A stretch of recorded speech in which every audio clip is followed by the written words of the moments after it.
38%.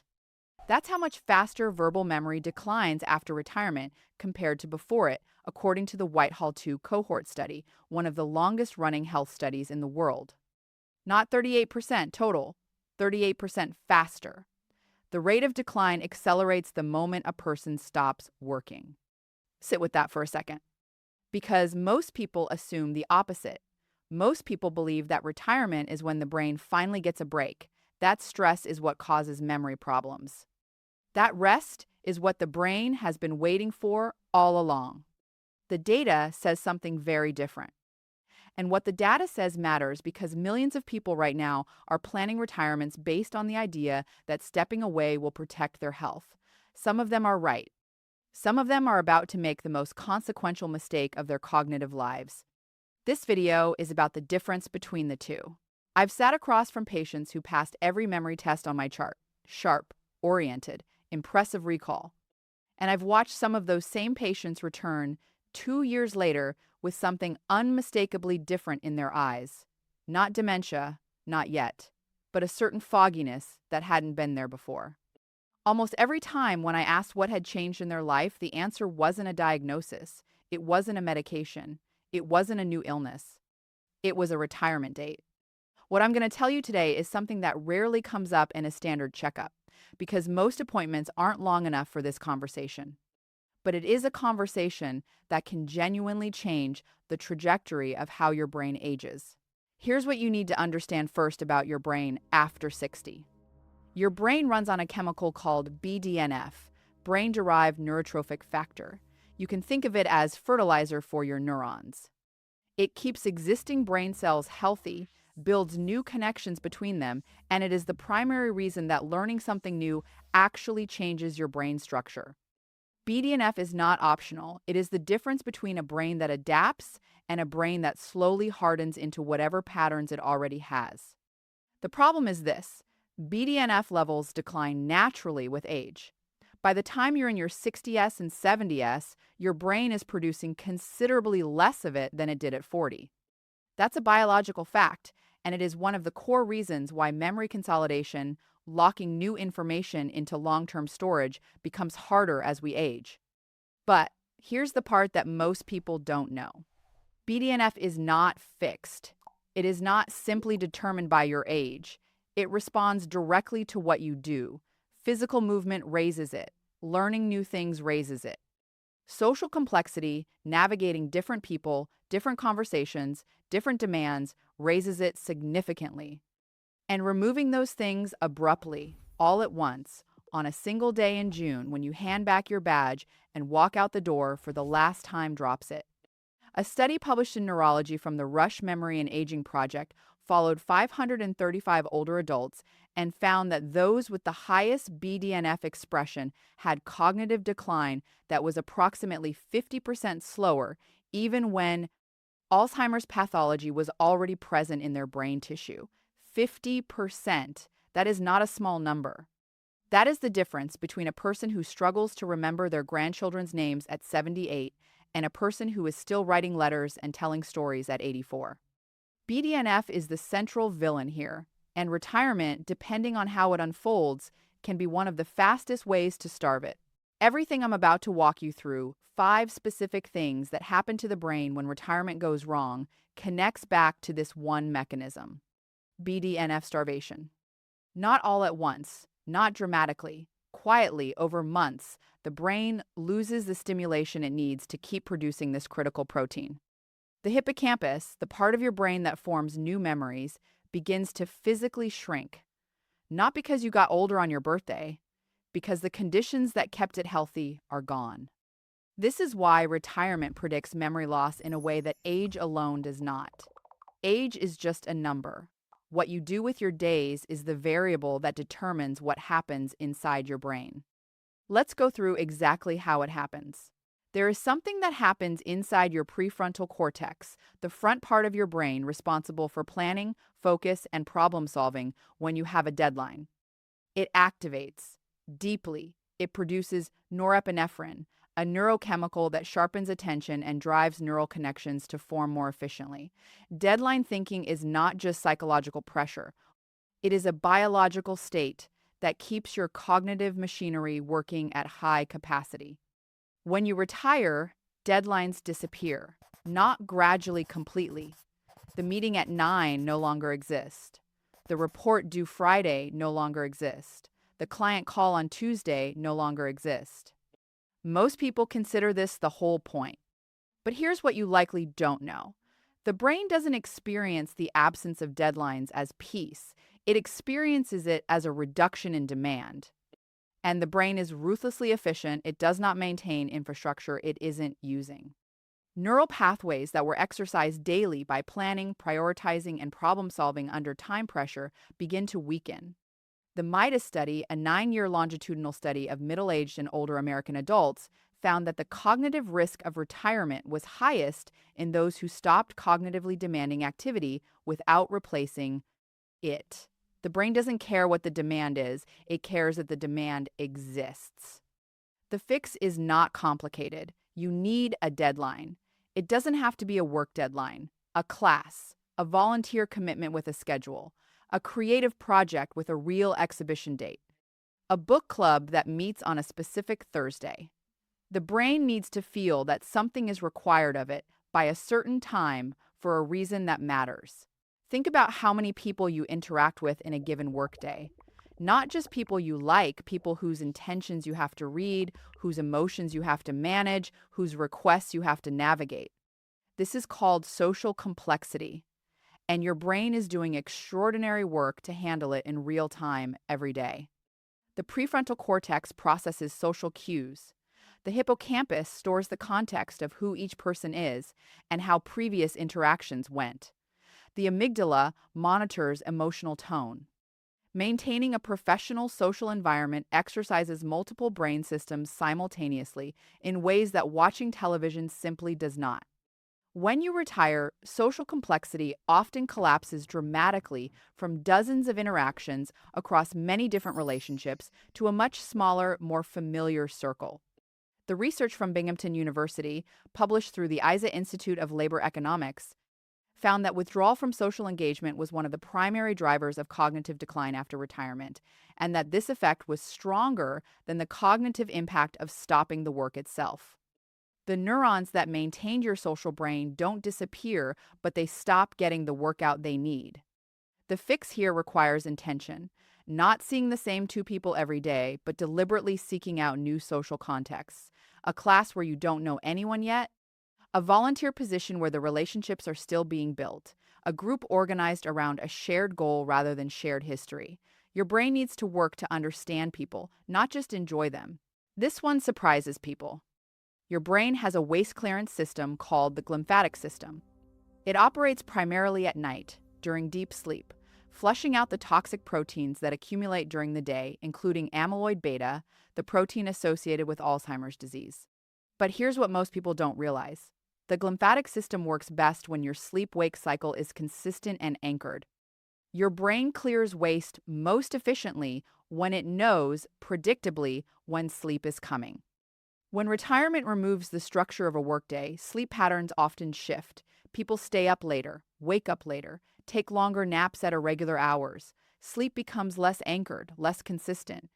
And when sleep becomes inconsistent, glymphatic clearance becomes less efficient, not because anything is medically wrong, but because the timing is off. Over months and years, this means the brain is slightly less efficient at clearing the proteins that, when they accumulate, are directly associated with cognitive decline. The fix is simple but requires discipline. Set a consistent wake time. Not a bedtime, a wake time. Every single morning, including weekends. This anchors your entire circadian rhythm and gives your glymphatic system the predictable cycle it needs to do its job properly. Retirement gives you freedom over your time. Use that freedom to protect your brain's overnight maintenance, not to abandon it. This one is about movement, but not in the way most people think about exercise. When you were working, you moved more than you probably realized. The commute, the walk between meetings, standing up from your desk, moving through a building. Even if your job was primarily sedentary, the physical logistics of being somewhere required consistent daily movement. Retirement removes those logistics, and physical movement is one of the most potent stimulators of BDNF production that we know of. The Korean brain aging study, published in 2025, followed 274 cognitively normal older adults over 4 years and found that those with higher BDNF levels had a 73% lower risk of progressing to mild cognitive impairment. Physical activity was identified as one of the primary modifiable factors driving BDNF levels. Here's the important word: modifiable. This is not fixed by genetics. It responds to what you do.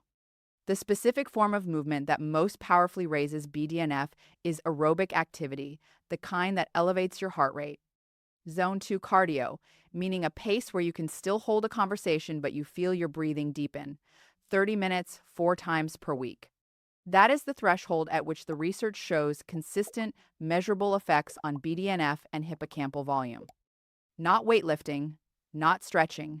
Aerobic movement that gets blood and oxygen moving to the brain. This is something retirement can actually make easier if you use the time. This is the one that goes deepest, and it is the one most connected to the brain mechanism we've been discussing. For decades, you knew who you were. You had a title, a role, a function, a reason to be somewhere on a Monday morning. That identity was not just psychological, it was neurological. Purpose activates the prefrontal cortex. Meaning drives engagement. Having a reason to get things right sharpens the very cognitive systems responsible for memory formation. When retirement arrives without a replacement identity, what follows is something that looks like depression but often isn't diagnosed as it. A quiet flattening. Less urgency, less engagement, less reason to push through a challenge rather than walk away from it. Chronic purposelessness suppresses BDNF production directly. It also elevates cortisol, the stress hormone that, when chronically elevated, physically damages the hippocampus over time. The Binghamton study found that this effect was particularly pronounced in people who retired from high-complexity roles: managers, educators, healthcare workers, anyone whose professional identity was deeply woven into their sense of self. For these people, retirement without a new identity isn't freedom. It is, neurologically speaking, a kind of grief, and the brain responds accordingly. The fix requires the most courage. Decide who you are now, not what you do, but who you are. A mentor, a maker, a teacher, a steward of something you care about. The brain needs a story it's still in the middle of. Give it one. Let me step back from the list for a moment because what I really want you to understand is this. Everything on that list is removable. Not one of those 5 things is an inevitable part of retirement. Every single one of them reflects a choice, often an unconscious one, about how retirement is structured. The people who retire and thrive cognitively are not the ones who happen to have better genes. They are the ones who treated retirement as a new design problem, not a finish line. They replaced structure, not just filled time. They built new social contexts, not just maintained old friendships. They moved their bodies not because they were told to, but because they understood what was at stake. The Whitehall II study's 38% faster memory decline after retirement was an average. An average means some people declined faster, and some people barely declined at all. That difference was not luck. I think about a woman who came in every few months during the first 2 years after her retirement. She had been a school principal for over 20 years. Smart, precise. The kind of person who could hold 40 names in her head, track 12 problems simultaneously, and remember exactly what she told you 3 meetings ago. Her cognitive scores before she retired were excellent, above average for her age group by a comfortable margin. She retired at 64 on her own terms, healthy and happy. By the time she came in at 66, something had shifted. Not dramatically, not in a way that would show up on a basic memory test. But she mentioned quietly, like she was embarrassed that she had started leaving herself notes for things she had never needed notes for before. She was finding it harder to follow long conversations, harder to hold a multi-step plan in her head. She asked me if it was Alzheimer's. It wasn't. What it was a brain that had been running at full capacity for 2 decades and had, in the space of 18 months, lost almost every condition that had been keeping it that way. I remember asking her what a typical Tuesday looked like now. She paused. Then she said, "Honestly, I'm not sure what day it is most of the time." That sentence told me more than any test result. Here is what I want you to hold on to after everything I've just said. The brain is not a machine that simply wears out. It is a living system that responds at every age to the conditions it's placed in. The research that shows retirement can accelerate memory decline is the same research that shows what prevents it.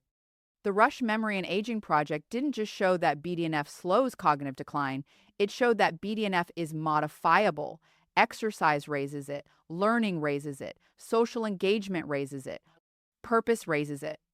The hippocampus, the memory structure most vulnerable to aging, has been shown in multiple studies to actually grow in response to aerobic exercise in adults over 60. Not stay the same, grow. New neural connections form when learning demands something genuinely new. This is not a story about a door that closes at 65. It is a story about a door that has always been open, one that most people simply don't know is there. The fact that you are asking these questions right now, watching this, thinking about this, is already evidence that your brain is doing exactly what healthy brains do: seeking, engaging, demanding more of itself. That matters. Neurologically, it genuinely matters. 5 things. Specific, doable, starting this week. 1. Create a weekly deadline. Not a goal, a deadline. Sign up for a class with attendance. Join a group with a schedule. Take on a volunteer role with real accountability. Give your prefrontal cortex something it has to deliver on. 2. Build one new social relationship this month. Not deeper connection with existing friends, a genuinely new person in a new context. Your brain needs to work to understand someone it doesn't know yet. That effort is what keeps the social brain strong. 3. Set a fixed wake time and hold it every day, including weekends. This is the single, simplest thing you can do for your glymphatic system. Consistent sleep timing is more protective than sleep duration for brain waste clearance. 4. 30 minutes of aerobic movement 4 days a week. Heart rate elevated, breathing deepened for half an hour. This is the minimum threshold shown in multiple studies to produce measurable increases in BDNF and to slow hippocampal atrophy. Walk fast, swim, bike. Do not underestimate walking done briskly and consistently. It is one of the most powerful brain protective tools available. 5. Name your new identity out loud. Not what you're retired from who you are now. Write it down if you need to. A mentor, a craftsperson, a community builder, a keeper of family history, an artist who is finally starting. The brain needs a story it is still inside of. None of these require a prescription. None of them require a perfect lifestyle. They require you to understand what your brain actually needs, which you now do. Which of these 5 did you feel most in your own life or in someone you love who has retired? Leave it in the comments. I read every single one, and your answer might be exactly what someone else needed to see this week. If you know someone who is approaching retirement or who retired in the last few years and hasn't quite been themselves, send this to them, not to alarm them. Because this is information that almost never comes up until something has already gone wrong. You can change that. Subscribe if you want to keep going deeper on this. There's a lot more ground to cover, and the people watching are exactly the ones who see real results when they have the right information. Everything shared in this video is based on published, peer-reviewed research and clinical experience. It is educational information, not personal medical advice, and not a substitute for your own doctor's guidance. Your brain is unique. Your history is specific. Before making changes to any medication, treatment plan, or health routine, please have that conversation with your own physician. That conversation is always worth having.